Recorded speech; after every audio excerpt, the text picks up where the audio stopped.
10절부터입니다. 10절부터 19절까지의 내용이 지혜로운 길로 행하고 악인의 길로 다니지 말라고 훈계하는 내용이에요. 내 아들아 들으라, 내 말을 받으라.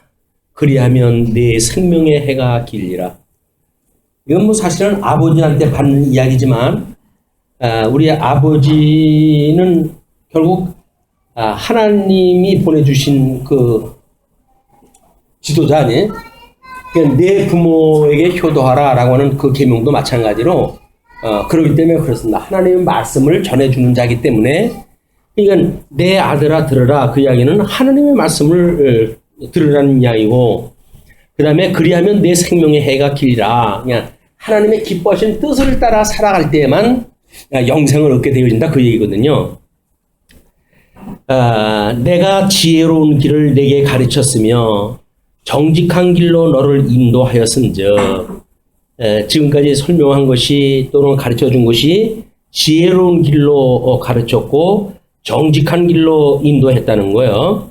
그러니 다닐 때에 내 걸음이 공고하지 아니하겠고 달려갈 때에 실족하지 아니하리라. 그런데 인도하였기 때문에 공고치 아니하고 실족하지 아니한다는 이야기는 뭐 일반적인 원리로 봤을 땐 맞질 않아요. 그렇지 않습니까? 지혜로운 길로 가르쳐줬고 정직한 길로 인도했기 때문에 그게 지속 가능하다고 한다면 그렇다고 한다면 그것처럼 쉬운 교육이 없죠. 교육은 무난하게 지금 교육이 돼야 되는 일인데 그걸 한 번 말했고 또 지금까지 바로 인도를 다 했으니까 그 다음에 끝까지 간다 이런 그 개념이 아닐 거란 말이에요. 그럼 무엇일까? 이것이 지혜로운 길로 내게 가르쳤다라고 하는 지혜로운 길이 예수 그리스도로 말미암은 길 이걸 가르쳤다는 이야기예요. 예수 그리스도로 말미암은 길을 가르쳤기 때문에 예수 그리스도로 말미암지 않고는 아버지께로 올 자가 없다고 했으니까 예수 그리스도로 말미암아 그것이 유지가 되어지는 것이다 그런 그 이야기죠. 그냥 말을 받으라라고 하는 이야기는 말씀을 이야기를 하는 겁니다.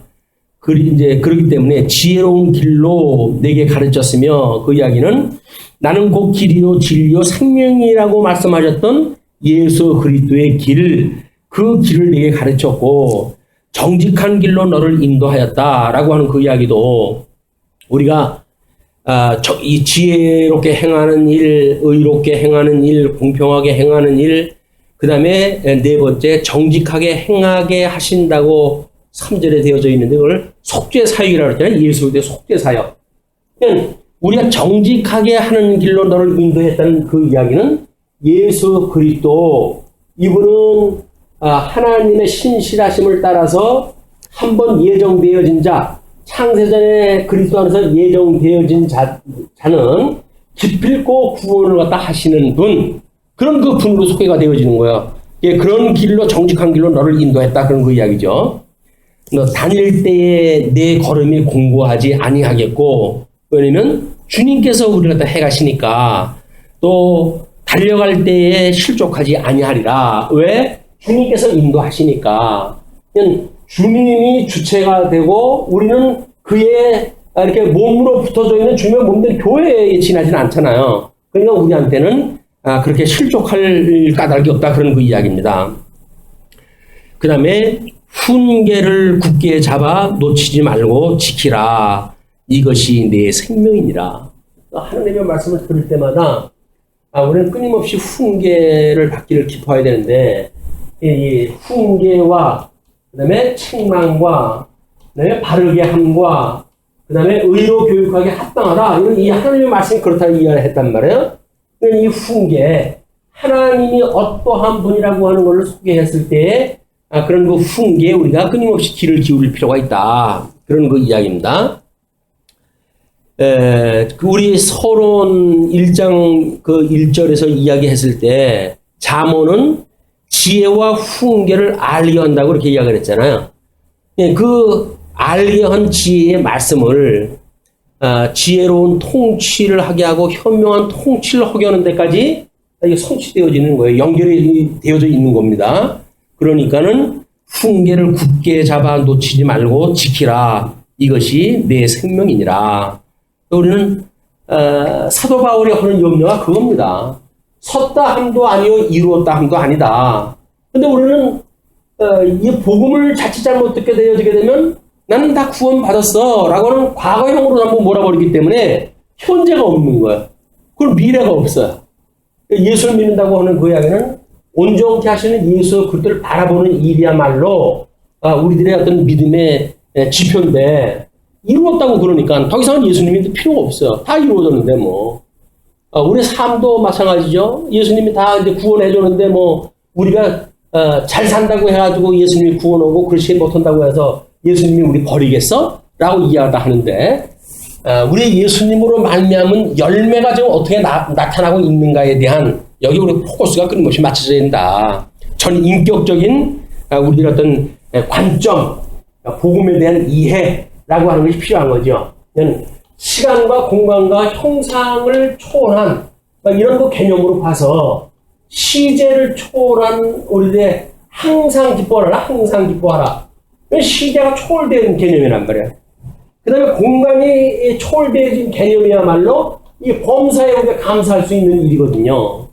이거를 나는 구원을 받았어 라는 걸로 과거형으로 밀어버리게 되면 항상이라고 하는 예수 그리스도 안에서 우리를 향하시는 하나님 기뻐하시는 뜻을 우리가 이뤄갈 수가 없는 거예요. 오늘 섰다 함도 아니고 이루었다 함도 아니다. 끊임없이 예수 그리스도를 향하여 다른 박질 치는 경주자예요. 경주자. 구원을 다 이루었다고 해도 포기하거나 다 이루었다고 해도 탐안을 하거나 이런 것들이 다 이제 안 되는 거란 말이에요. 왜? 오직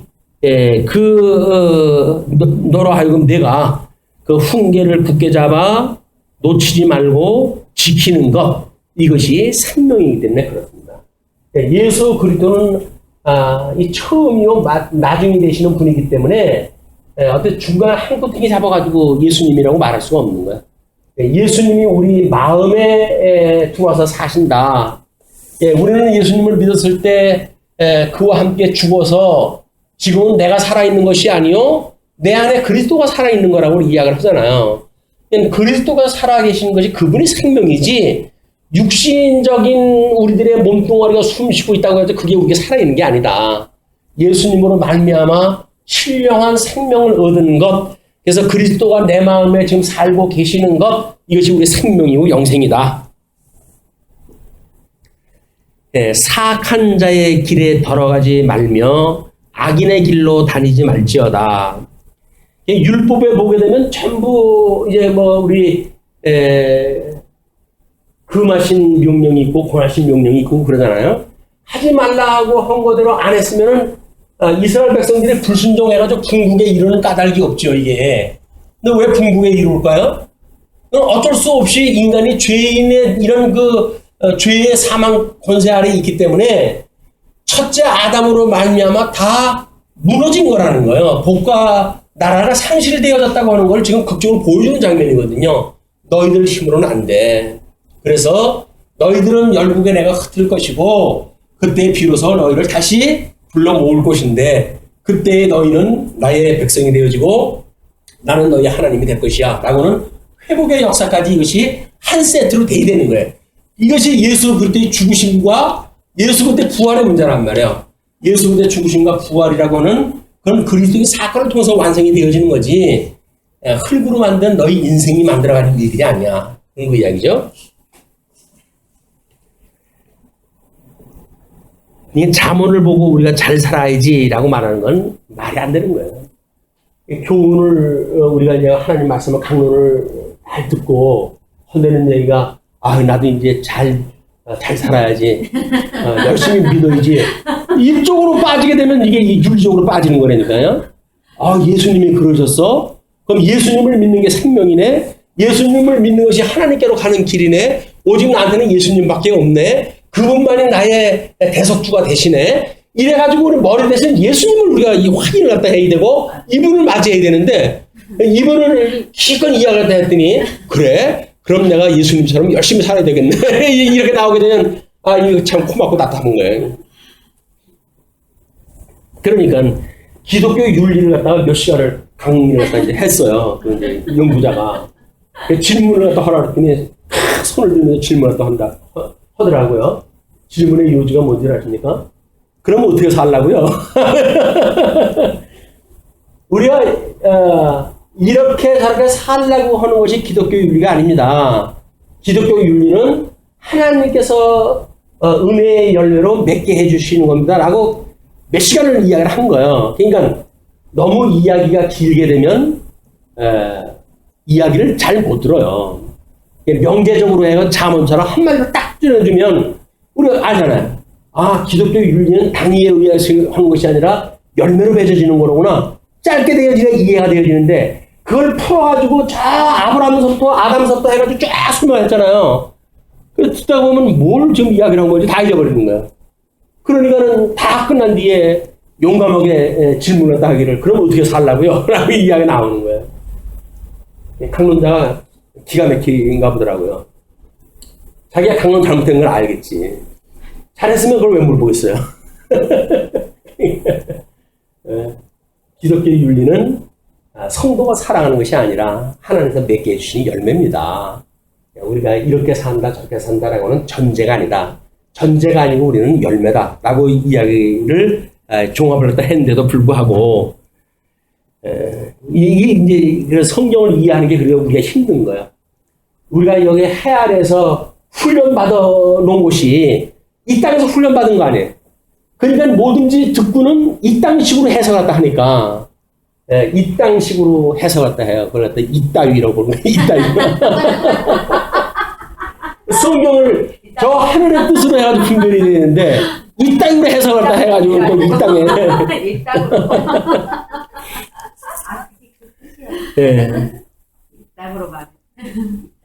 예, 여기서 이제 그 14절의 이야기도 그거거든요. 사악한 자의 길로 들어가지 말며 악인의 길로 다니지 말지어다.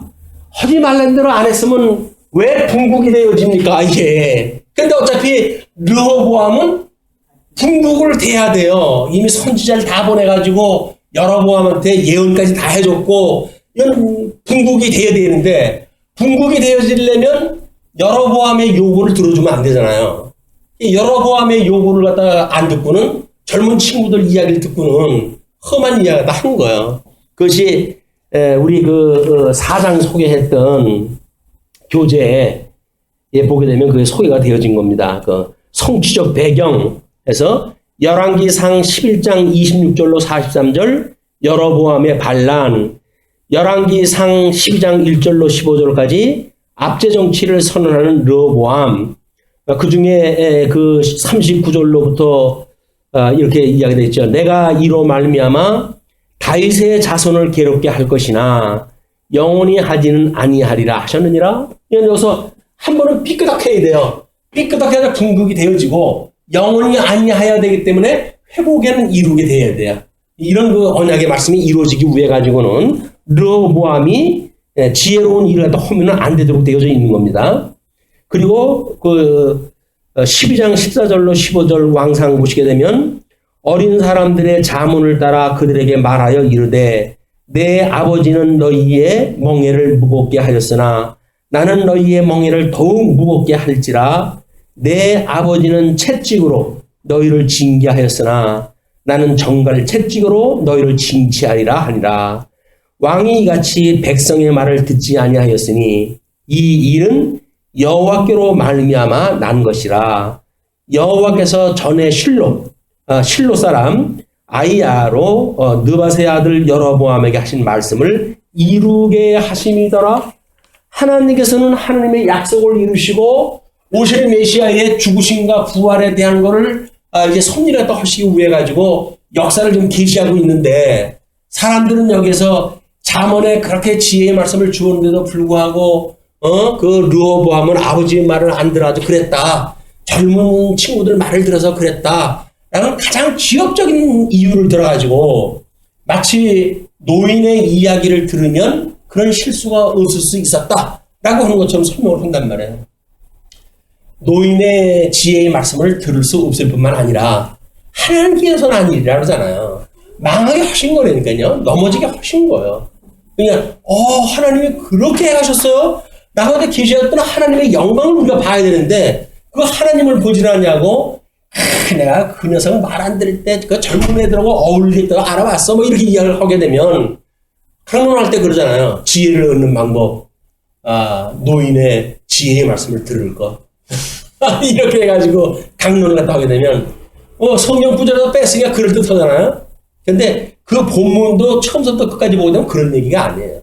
하나님께로부터 말미암아가지고 그는 그렇게 할 수밖에 없었고 그렇게 돼야 궁극이 되어졌고 궁극이 되어야 끝내 유수가 되어지고 그 다음에 영원히 버리지 않는다고 그랬으니 회복이 되어질 것이니까 예수 그리스도의 죽으심과 부활 이거를 설명하시기 위한 역사 섭리지 인간의 윤리를 위한 설명이 아니다. 이렇게 이제 이해가 되어져야겠죠.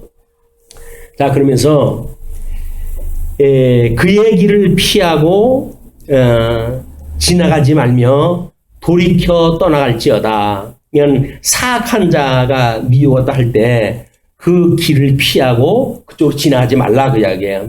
이것이 지혜예요. 그럼 우리가 때로는 성경에서는 마귀에게 틈을 보이지 마라 이렇게 이야기하잖아요. 마귀에게 틈을 보이지 마라.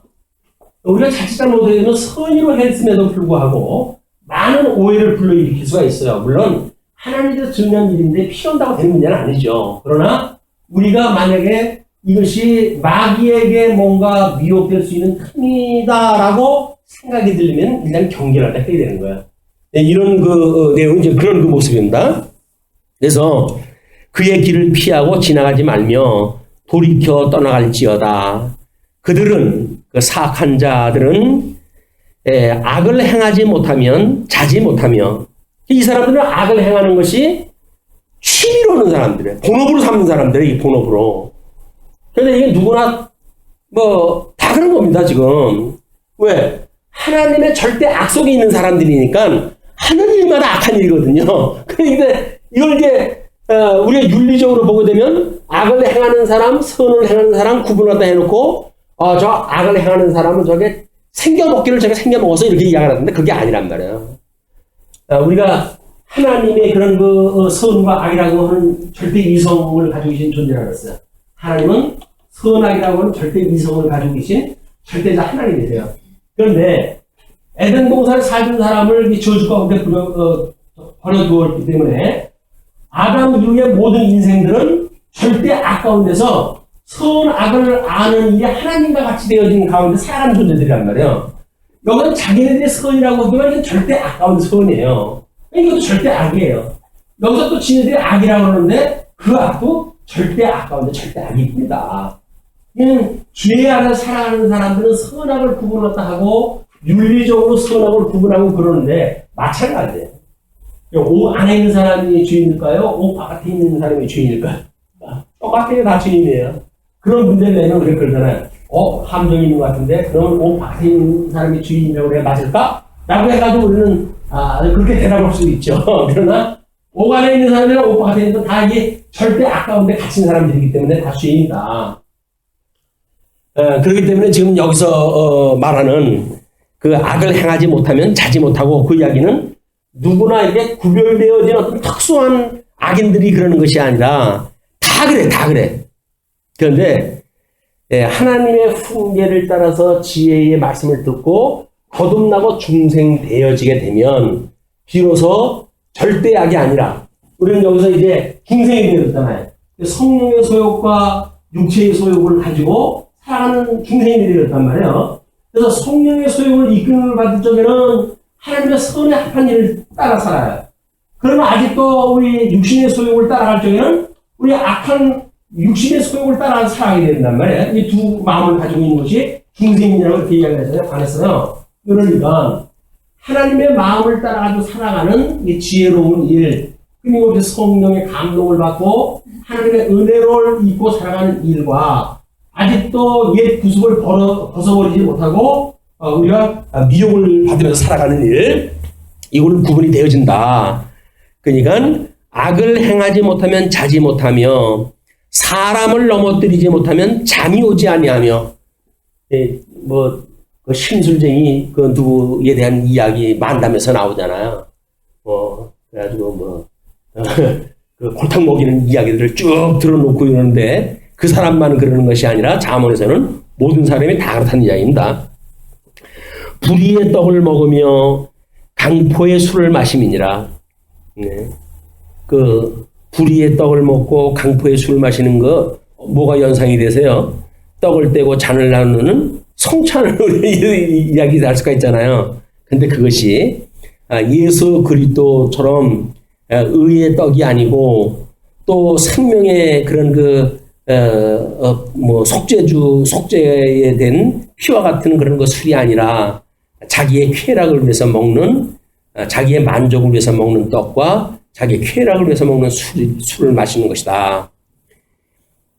의인의 길은 돋는 햇살 같아서, 의인이라고 하는 것은 이제 예수님이에요. 그 의인의 길, 아버지께로 왔던 그 길, 또는 우리 세례 요한이, 그 바르게 예배했던, 평탄케 했던 그 길이에요. 의인의 길은 돋는 햇살 같아서 크게 빛나 한낮의 광명에 이르거니와. 우리 이 빛 대신 예수 그리스도를 만나고 사는 우리들은 그래서 복입니다. 그러나 악인의 길은 어둠 같아서 그가 걸려 넘어져도 그것이 무엇인지 깨닫지 못하느니라. 그래서 이 죄인들은 죄를 깨닫고 이 죄 때문에 무한 여기서 저주 가운데 살아가는 일들 아닙니까? 근데 그렇게 하면서도 왜 그런지를 모르는 거예요. 재수가 없어서 그랬어, 내가 이번에. 재수가 없어서. 운이 나빠서 그랬어. 이번에 저놈 때문에 그랬어. 이놈 때문에 그랬어. 라고 하는 이유를 찾는데 사실 그렇지 않아요. 그것이 하나님의 절대 아까운 데 있기 때문에 필연적으로 그렇게 살다가 세상 끝날 그냥 그러고 가는 거예요, 우리 인생이. 근데 그런 우리 인생을, 그런 가운데 우리를 며칠 불러내가지고 하나님의 나라의 백성으로 삼아주셨고, 그리고 의인 되시는 예수 그리스도가 우리를 의롭다고 칭해 주셔서 이 의인의 삶을 살게 하신다. 이게 실로 성도들의 기쁨이란 말이에요. 행복이고. 다음에 20절로 27절입니다. 지혜를 마음속에 간직하라고 훈계하는 내용이에요. 내 아들아 내 말에 주의하며 내가 말하는 것에 내 귀를 기울이라. 계속 반복이 되죠. 계속 반복이 되어집니다. 이거는 예수님께서 이 땅에 오셔가지고 진실로 진실로 너에게 이르노니 끊임없이 이야기했던 내용들이다. 그것을 내 눈에서 떠나게 하지 말며 내 마음속에 지키라. 눈에서 떠나지 하지 말래요. 조금 한눈 팔게 되면 잊어버리니까 끊임없이 기억나게 하고 끊임없이 마음속에 새기고 주야로 묵상하는 일밖에 없습니다. 주의 그 뜻을. 우리는 그걸 말씀을 갖다가 우리가 묵상을 갖다 하고 그렇게 해서 되어지는 문제가 아니니까 끊임없이 온전케 하는 예수 그리스도를 바라보는 일, 역시 믿음으로 살아가는 성도의 삶입니다. 예수 그리스도가 아니면 저는 아무것도 할 수가 없는 존재였어요. 예수 그리스도를 바라보고 사는. 그것은 얻는 자에게 생명이 되며 우리 생명 대신 예수 그리스도를 만나게 되어지는 겁니다. 그의 온 육체의 건강이 되니라. 육체의 건강이라고 하는 그 이야기는 아까 여기서 이야기했던 어떤 윤리적인 문제가 아니라 다른 도리를 우리한테 알려줬다고 하는 그 도리, 하나님의 뜻을 우리가 실현하며 살아갈 수 있는 그런 그 일이 되겠죠. 그리고 23절 모든 지킬 만한 것 중에 더욱 내 마음을 지키라. 불교에서 말하고 있는 유심론하고는 다릅니다. 불교에서 말하고 있는 유심론, 마음 먹기 달렸다, 이렇게 하는 얘기는 다른 거예요. 하나님께서 주시는 명철케 했던 마음, 저주로부터 회복시켰던 마음, 그 마음을 끊임없이 지켜라. 성령의 소욕을 우리가 지켜라. 성령의 소욕을, 육체의 소욕을 우리들로 하면 버리고 성령의 소욕을 지키라는 이야기를 하는 겁니다. 그러면 생명의 근원이 이에서 남이니라. 생명의 근원. 생명의 근원은 예수 그리스도예요. 근데 예수 그리스도께서 우리한테 명철케 하셨으니까 명철한 우리들의 마음을 읽어냈을 때 생명의 근원이신 예수 그리스도를 만나게 되어지는 거죠. 근원이 거기서 난다. 구부러진 말을 내 입에서 버리며 삐뚤어진 말을 내 입술에서 멀리하라. 구부러진 말, 진리가 왜곡되어진 이야기, 또는 삐뚤어져 가지고 어떤 사견 이런 것들을 멀리해라. 오직 말씀이신 예수 그리스도, 생명신 예수 그리스도, 아버지께로 갈 수 있는 유일한 긴 예수 그리스도, 그분만을 우리가 바라보고 그분의 길을 가라. 내 눈은 바로 보며 구부러진 말을 내 입에서 버리며 삐뚤어진 말을 내 입술에서 멀리하라. 내 눈은 바로 보며, 우리 정보기관들의 이제 정보가 들어오는, 그래서 뭐 모든 우리들의 그 얼굴에 있는 듣는 것, 뭐 보는 것, 말하는 것, 뭐 이런 게 다 포함되어집니다. 그래서 내 눈은 바로 보며 내 눈꺼풀은 내 앞을 곱게 살펴.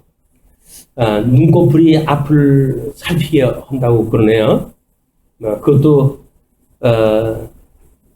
눈꺼풀이 내려앉게 되면 앞을 살필 수가 없는데 그런 어떤 이유가 아닌가 싶어요. 끊임없이 바라볼 수 있게끔 앞을 살피고, 또 내 발이 행할 길을 평탄하게 하며 내 모든 길을 든든히 하라. 내 발이 행할 길, 이런 그 모습은 갈라디아서에서 이야기하고 있는 성도의 어떤 그런 무장 모습이라든지 그런 걸로도 표현이 되어진 거죠. 그래서 복음의 신발에 평안의 신발을 신고라고 이야기했다 하잖아요. 내 발이 행할 길을 평탄하게 하며 증인의 삶이 가야 될 길, 그 길도 아까 이야기했던 바로 이 돌이, 다른 돌이 행했던 그 길로 갈 수 있는 걸음을 이야기하는 겁니다. 또 모든 길을 든든히 하라. 좌로나 우로나 치우치지 말고 네 발을 악에서 떠나게 하라. 좌로나 우로나 치우쳐가지고, 좌로나 우로로 치우치는 이야기는 어떤 미혹당하는 일들입니다. 이쪽에서 헤이 하고 부르게 되면 그쪽으로 저 여자가 왜 나한테 부르지? 가지고 미혹당하고 하는 그런 모습이기 때문에 그런 그 일들을 치우치지 마라. 성도의 삶은 바른 길, 오직 예수 그리스도를 향한 그 길밖에 없어요. 여기서 그래도 예수 그리스도 아니 뭐 그런 걸로 좀 보면 안 돼? 예수 그리스도를 우리가 소위 말하는 뭐 성자로 우리가 이야기를 했다 해가지고 우리가 본닮아 가면 안 돼? 라고 하는 형식이라든가, 또는 뭐 예수님이 어떤 그런 그 신성과 인성이 있는데 그런 그 신성에 대한 뭐 우리 영지주의자들처럼 예수님은 그러신 분이야. 그냥 뚝 하면 되는 거야. 뭐 우리가 그렇게 한다고 되어지는 거 그런 것도 아니야. 이런 영지주의자들의 사고나 또는 인본주의적인 생각을 가지고 있는 인성을 받던 사람들이나 그런 어떤 치우친 거. 이 교리의 세계를 갖다 보게 되면 끊임없이 치우친 싸움들에, 삼위일체에 대한 것도 끊임없이 좌우로 치우친 것들의 싸움이고, 예수 그리스도의 기독론에 대한 것도 인성이냐 신성이냐라고 하는 문제 때문에 끊임없이 기울어지고 그렇습니다. 이제 우리는 21세기에 와가지고 통섭이라고 하는 이런 그 성경의 어떤 해석의 원리를 읽어냈단 말이야. 그렇기 때문에 이거는 좌로나 우로나 치우칠 수가 없어요. 다 통섭을 갖다 해가지고 가장 그 중심, 예수 그리스도의 길을 갈 수밖에 없는 것이 우리 성경 해석의 구조라고 보여집니다.